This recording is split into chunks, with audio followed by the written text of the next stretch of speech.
ഗസൽ builders നമ്മൾ start ചെയ്ത് വയനാട് നമ്മളൊരു ടൂറിസം ലൊക്കേഷനിൽ വളരെ നമ്മൾ അന്ന് ആരും ചെയ്യാത്ത രീതിയിലുള്ള പ്രൊജക്റ്റ് ചെയ്തുകൊണ്ടാണ് ഗസൽ ബിൽഡേഴ്സ് സ്റ്റാർട്ട് ചെയ്തത്. അത് തന്നെയാണ് ശരിക്കും പറയുന്നത് ഗസൽ ബിൽഡേഴ്സിൻ്റെ ഏറ്റവും വലിയ ഹൈലൈറ്റ്. കാരണം നമ്മൾ മറ്റുള്ളവർ ചിന്തിക്കാത്ത രീതിയിൽ ഒരു വേറിട്ട വഴിയിലൂടെ ചിന്തിച്ചു. ഒരു ടൂറിസം ഡെസ്റ്റിനേഷനിൽ പോയിട്ട് ഹൈ റൈസ് അപ്പാർട്ട്മെൻറ്റ് ചെയ്തു.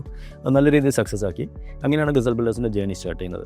ഇപ്പോൾ റീസെൻ്റായിട്ട് പറയുകയാണെങ്കിൽ നമ്മൾ NITൻ്റെ അടുത്ത് ഒരു പ്രൊജക്റ്റ് കംപ്ലീറ്റ് ചെയ്തു. അതെല്ലാം ഇതുവരെയുള്ള എല്ലാ പ്രൊജക്ട്സും ഫുള്ളി സോൾഡ് ഔട്ടാണ് നമ്മളെ സംബന്ധിച്ചിടത്തോളം. കൂടെ ഇപ്പോൾ റീസെൻ്റായിട്ട് കോട്ടക്കൽ നമ്മുടെ പ്രൊജക്റ്റ് ഗസൽ വൈറ്റ് ഫോർട്ട് കംപ്ലീറ്റ് ചെയ്തു. ഹാൻഡിങ് ഓവർ നടന്നുകൊണ്ടിരിക്കുകയാണ്. ഇപ്പോൾ അതിൻ്റെ ഇനിയിപ്പോൾ ഫ്യൂച്ചറിലേക്ക് പറയുകയാണെങ്കിൽ നമ്മൾ മൂഴിക്കൽ കോഴിക്കോട് സിറ്റിയിൽ നമ്മൾ അടുത്ത പ്രൊജക്റ്റായിട്ട് വരുന്നത് ഗസൽ എലീസിയം. അതിൻ്റെ ബാക്കി ഡോക്യുമെൻറ്റേഷൻ വർക്കെല്ലാം കഴിഞ്ഞു. നമ്മുടെ രജിസ്ട്രേഷൻ പ്രോസസ്സ് കഴിഞ്ഞു. സോഫ്റ്റ് ലോഞ്ചിങ് ഇന്നും റീസെൻ്റ് നടക്കുകയാണ്. അതുപോലെ തന്നെ അതിൻ്റെ പിന്നാലെ കാലിക്കറ്റിൽ മറ്റൊരു അപ്പാർട്ട്മെൻറ്റ് പ്രൊജക്റ്റ് കൂടി ഇമ്മീഡിയറ്റ് ആയിട്ട് തന്നെ വരും.